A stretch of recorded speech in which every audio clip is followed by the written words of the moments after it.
ಅವರು ಅಲ್ಲಿವರೆಗೂ ಬಂದಿದ್ದಾರಲ್ಲ ತುಂಬ ದೊಡ್ಡ ವಿಷಯ. ಅವ್ರ ಊರಿಂದ ಎಲ್ಲೋ ಶುರು ಮಾಡಿಬಿಟ್ಟು ಎಲ್ಲೋ ಮನೆ ಕೆಲಸ ಅದೆಲ್ಲ ಮಾಡಿಕೊಂಡು ಇಷ್ಟು ದೂರ ಇಷ್ಟು ಮುಂದೆ ಯಜಮಾನ್ರಲ್ಲದೆ ಮಕ್ಕಳನ್ನ ನೋಡಿಕೊಂಡು she is a strong independent women, ಒಂದು ದೊಡ್ಡ ಇನ್ಸ್ಪಿರೇಷನ್. ಗಿಲ್ಲಿ ಮಾತೊಂದು ಚೆನ್ನಾಗಿ ಆಡ್ತಾನೆ, ಬಟ್ ಆ ಮನೇಲಿ ಇರೋಕ್ಕೆ ಮಾತೊಂದು ಸಾಕಾಗಲ್ವಲ್ಲ. ಆ ಎಲ್ಲ ಥರದ ಪ್ಲ್ಯಾನಿಂಗಲ್ಲಿ ಎಲ್ಲ ಥರದ ನರಿ ಆಟದಲ್ಲಿ ಕಾಕ್ರೋಚ್ ಸುದಿ ಅವರು ಸೂಪರ್ ಶಾರ್ಪ್ ಇದ್ದಾರೆ. ಮಲ್ಲಮ್ಮನ ಬಗ್ಗೆ ನೀವು ಮಾತಾಡಿದ್ರಿ, ಮುಂಚೆನೂ ಅವ್ರನ್ನ ಫಾಲೋ ಏನಾದ್ರು ಮಾಡಿದ ಅವ್ರ ಕಂಟೆಂಟ್ಗಳನ್ನ? ಇಲ್ಲ ಮ್ಯಾಮ್, ಅವ್ರ ಬಗ್ಗೆ ಮುಂಚೆ ಗೊತ್ತೇ ಇರಲಿಲ್ಲ ಸೊ ನನಗೆ. ಇವಾಗ ಅಲ್ಲಿ ಮನೆ ಒಳಗೆ ಬಂದ ತಕ್ಷಣ ಅವ್ರಿಗೆ ಅರ್ಥ ಮಾಡಿಸೋದಕ್ಕೇನೆ ಒಂದು ಟಾಸ್ಕ್ ಮಾಡಬೇಕು, ಆ ಲೆವೆಲಲ್ಲಿ ಇದೆ ಪಾಪ ಅವ್ರಿಗೆ ನೋಡ್ಬೇಕಂತ. ಸೊ ಆ ಥರದೊಂದಿಷ್ಟು ಕಂಟೆಸ್ಟೆಂಟ್ಗಳನ್ನ ಕರ್ಕೊಂಡ್ಬಂದಾಗ ಇಲ್ಲಿ ಈ ಕಡೆ ಬೇರೆ ಕಂಟೆಸ್ಟೆಂಟ್ಗಳಿಗೂ ಪ್ರಾಬ್ಲಮ್ ಆಗುತ್ತೆ, ಈ ಕಡೆ ಟಾಸ್ಕ್ನ ಅವ್ರಿಗೆ ಅಂಡರ್ಸ್ಟ್ಯಾಂಡ್ ಮಾಡಿಸೋದಕ್ಕೂ ಪ್ರಾಬ್ಲಮ್ ಆಗುತ್ತೆ. ಅವರಿಗೆ ನಾಮಿನೇಷನ್ ಅಂದ್ರೆ ಏನು ಅನ್ನೋದು ಕೂಡ ಗೊತ್ತಿಲ್ಲ. ಅಷ್ಟು ಇನ್ನೋಸೆಂಟ್ ಪೀಪಲ್ಗೆ ಈ ಮನೆ ಹೆಂಗೆ ಒಗ್ಗುತ್ತೆ ಅಂತ. ಅದು ಪಾಪ ಮಲ್ಲಮ್ಮ ಅವರು ಒಂದು ಅಡ್ವಾಂಟೇಜ್, ಒಂದು ಖುಷಿ ವಿಚಾರ ಏನು ಅಂದರೆ ಅವರು ಟಾಸ್ಕಲ್ಲಿ ಚೆನ್ನಾಗಿ ಆಡಿದ್ರು, ಚೆನ್ನಾಗಿ ಕಾಣಿಸ್ಕೊಂಡ್ರು, and that worked out great for her. ಅದು ಬಿಟ್ಟರೆ ಅಕಸ್ಮಾತ್ ಅವ್ರು 2 ಟಾಸ್ಕ್ ಆಡಿರಲಿಲ್ಲ ಅಂದರೆ ಬೇರೆ ಎಲ್ಲದರಲ್ಲೂ ಡೌನ್ ಆಗಿಬಿಡ್ತಾಯಿದ್ರು ಅವರು, ವೆರಿ ಈಸಿಲಿ ಎಕ್ಸಿಟ್ ಆಗಿಬಿಡ್ತಾಯಿದ್ರು ಅವರು ಅಂತ. ಬಿಕಾಸ್ ಅದು ಬಿಟ್ಟು ಮಾತಾಡಲ್ಲ, ಅವ್ರನ್ನೇ ಹುಡ್ಕೊಂಡೋಗಿ ನಾವೇ ಮಾತಾಡ್ಸೋದು, ನಾವೇ ಡ್ಯಾನ್ಸ್ ಮಾಡೋದು, ಇದೆಲ್ಲ ಮಾಡ್ತೀವಿ. I understand, I completely. ಅವ್ರ ಸೋಷಿಯಲ್ ವ್ಯಕ್ತಿ ಅಲ್ವೇ ಅಲ್ಲ. ಅಂಥ ವ್ಯಕ್ತಿನ ಬಿಗ್ ಬಾಸ್ ಮನೆಗೆ ಕರ್ಕೊಂಬಂದಾಗ it is a very different vibe ಪಾಪ ಅವ್ರಿಗೆ. ಆ್ಯಂಡ್ ಅವ್ರಿಗೂ ಅರ್ಥ ಮಾಡ್ಕೊಳ್ಳೋಕೆ ತುಂಬ ಕಷ್ಟ ಆಗುತ್ತೆ. ಅವರು ಅಲ್ಲಿವರೆಗೂ ಬಂದಿದ್ದಾರಲ್ಲ, ತುಂಬ ದೊಡ್ಡ ವಿಷಯ. ಅವ್ರ ಊರಿಂದ ಎಲ್ಲೋ ಶುರು ಮಾಡಿಬಿಟ್ಟು ಎಲ್ಲೋ ಮನೆ ಕೆಲಸ ಅದೆಲ್ಲ ಮಾಡಿಕೊಂಡು ಇಷ್ಟು ದೂರ ಇಷ್ಟು ಮುಂದೆ ಯಜಮಾನ್ರಲ್ಲದೆ ಮಕ್ಕಳನ್ನ ನೋಡಿಕೊಂಡು she is a strong independent women, ಒಂದು ದೊಡ್ಡ ಇನ್ಸ್ಪಿರೇಷನ್. ಸೊ ಆ ಕಾರಣಕ್ಕಾದರೂ ಅವ್ರನ್ನ ಉಳಿಸ್ಕೊಂಡಿದ್ದಾರೋ ಏನೋ ಗೊತ್ತಿಲ್ಲ, ಬಟ್ ತುಂಬ ದೊಡ್ಡ ಇನ್ಸ್ಪಿರೇಷನ್ ಅವ್ರಿರೋದು. ಅವ್ರು ಮುಂದಿನ ವಾರ ಇರಬೇಕು, ಅದ್ರ ಮುಂದಿನ ವಾರ ಇರಬೇಕು, ಗ್ರೇಟ್. ಅಂದರೆ ಅವರಲ್ಲೂ ಯಾವ್ಯಾವ ಥರದ ಚೇಂಜಸ್ ಆಗುತ್ತೆ ಅಂತ ನೋಡೋದು.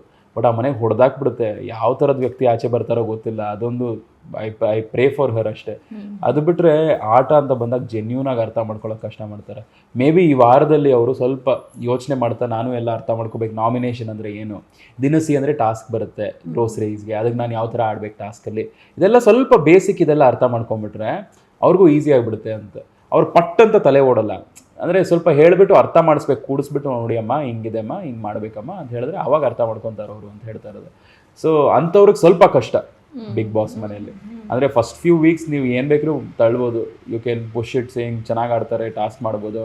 ಅದು ಬಿಟ್ಟರೆ ಸಿಂಪತಿ, ಕೆಲವು ಜನ ಸಿಂಪತಿ ಕಾರ್ಡು ಇದೆಲ್ಲ ಮಾಡೋದು, ಇದೆಲ್ಲ ನೋಡ್ಬೋದು. ಬಟ್ ಹೋಗ್ತಾ ಹೋಗ್ತಾ ಅವ್ರಿಗೆ ತುಂಬ ಕಷ್ಟ ಆಗಿಬಿಡುತ್ತೆ. ಸೊ ಫೈನಲಿಸ್ಟ್ ಕಂಟೆಂಡರ್ ಅಂತೂ ಅಲ್ಲ, ಅದಂತೂ definite. With all due respect, ಅಂದರೆ ಅವ್ರ ಮೇಲೆ I love her a lot. ಪಾಪ ಎಷ್ಟು ಸ್ವೀಟ್ ಗೊತ್ತಾ, ಡೈಲಿ ಕುತ್ಕೊಂಡು ಮಾತಾಡ್ತೀವಿ. ನಾನು ಹೊಡ್ತಾ ಇರ್ಬೇಕಾದ್ರೆ ಏ ಅಪ್ಪಿ ಹೊಡ್ತಾ ಇದೆ ಅಪ್ಪಿ ಯಾಕೆ, ಪಾಪ ಅಲ್ಲವ್ರಿಗೂ ಗೊತ್ತಿರಲಿಲ್ಲ ಅವ್ರಿಗೆ.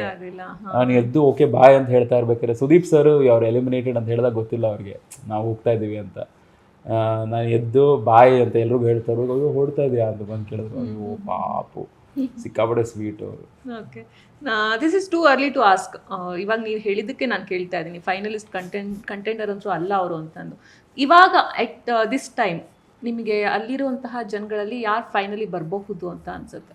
ಐ ಥಿಂಕ್ ಕಾಕ್ರೋಚ್ ಸುದಿ ಮತ್ತು ಅಶ್ವಿನಿ ಗೌಡ, ಇವರಿಬ್ಬರಲ್ಲಿ ಒಬ್ಬರು. ನಾನು ಇನ್ಫ್ಯಾಕ್ಟ್ ಗಿಲ್ಲಿ ನಟ ಕೂಡ ಅನ್ಕೊತಾ ಇದ್ದೆ, ಬಟ್ ಗಿಲ್ಲಿ ಮಾತೊಂದು ಚೆನ್ನಾಗಿ ಆಡ್ತಾನೆ, ಬಟ್ ಆ ಮನೇಲಿ ಇರೋಕ್ಕೆ ಮಾತೊಂದು ಸಾಕಾಗಲ್ವಲ್ಲ. ಅದರಲ್ಲಿ ಆ ಮನೇಲಿ ಇರೋಕ್ಕೆ ಸ್ವಲ್ಪ ಸ್ಟ್ರಾಟಜಿ, ಬೇರೆ ಬೇರೆ ವಿಚಾರಗಳು ಬೇಕು, ಪ್ಲ್ಯಾನ್ ಮಾಡೋದು ಅದೆಲ್ಲ ಬೇಕು. ಆ ಎಲ್ಲ ಥರದ ಪ್ಲ್ಯಾನಿಂಗಲ್ಲಿ ಎಲ್ಲ ಥರದ ನರಿ ಆಟದಲ್ಲಿ ಕಾಕ್ರೋಚ್ ಸುದಿ ಅವರು ಸೂಪರ್ ಶಾರ್ಪ್ ಇದ್ದಾರೆ. ನಾನು ನೋಡಿದ್ವಿ ಒಂದು ವಾರ. ಹೇಳಿ ಮಾಡಿಸಿ ಶೋನ ಇದ್ದಂಗಾದ್ರೆ ಮೇ ಬಿ ಫಸ್ಟ್ ಕಂಟೆಸ್ಟೆಂಟ್ ಅವರೇ, ಅವ್ರಿಗೆಲ್ಲ ಗೊತ್ತಿತ್ತು. ಐ ಫೀಲ್ ಪರ್ಫೆಕ್ಟ್ ಕ್ಯಾಂಡಿಡೇಟ್ ಈ ಶೋಗೆ, ಬಿಗ್ ಬಾಸ್ಗೆ. ಬಿಕಾಸ್ ಅವ್ರು ಬಂದು ಶುರು ಮಾಡಿ ಬೆರ್ತು ಯಾವ್ಯಾವ ರೀತಿ ಹೆಂಗೆ ಸ್ಟ್ರಾಟಜಿ ಮಾಡ್ಕೊಂಡಿದ್ದು ಎಲ್ಲ ನೋಡಿದ್ವಿ. Very sharp. ಕನ್ನಿಂಗ್ ಅಂತಲೂ ಹೇಳಿದರು. ಹೌದು, ಕನ್ನಿಂಗ್ ಕೂಡ, ಕನ್ನಿಂಗೇ ಇರಬೇಕಲ್ಲ ಆ ಗೇಮಲ್ಲಿ. ಆ ಗೇಮಲ್ಲಿ ಮುಂದೆ ಹೋಗಬೇಕು ಅಂದರೆ ಕನ್ನಿಂಗ್ ಆಗೇ ಇರಬೇಕು. ಕನ್ನಿಂಗ್ ಆಗಿರಲ್ಲ ನಂತರ ಆಚೆ ಬಂದ್ಬಿಡ್ತೀರ. So you have to be cunning to win that game. ಯಾರ ಜೊತೆ ಹೆಂಗೆ ಅಲಯನ್ಸ್, ಯಾರ ಜೊತೆ ಹೆಂಗೆ ಫ್ರೆಂಡ್ಶಿಪ್ ಮಾಡ್ಕೋಬೇಕು ಆಟಕ್ಕೋಸ್ಕರ, ಅದೆಲ್ಲ ಮಾಡಬೇಕು. ಓಕೆ, ಅದೆಲ್ಲ ಮಾಡ್ಕೊಂಡಿದ್ದಾರೆ.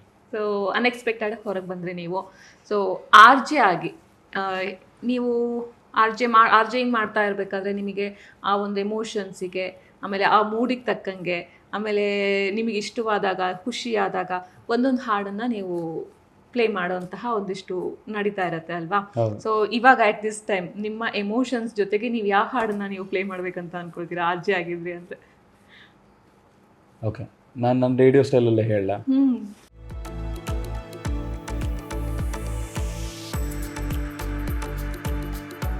ಇದಾಗಿತ್ತು RJ ಅಮಿತ್ ಅವರ ಮಾತು. ಹೋಪ್ಫುಲಿ ವಿಡಿಯೋ ನಿಮಗೆ ಇಷ್ಟವಾಗಿದೆ ಅಂತ ಭಾವಿಸ್ತೀನಿ. ಇಷ್ಟವಾಗಿದ್ರೆ ಲೈಕ್ ಮಾಡಿ, ಕಮೆಂಟ್ ಮಾಡಿ, ಮತ್ತೆ ಶೇರ್ ಮಾಡಿ. ಹಾಗೆ ವಿಶ್ವವಾಣಿ ಟಿವಿ ಸ್ಪೆಷಲ್ ಯೂಟ್ಯೂಬ್ ಚಾನಲ್ನ ಸಬ್ಸ್ಕ್ರೈಬ್ ಮಾಡಿ. Thank you.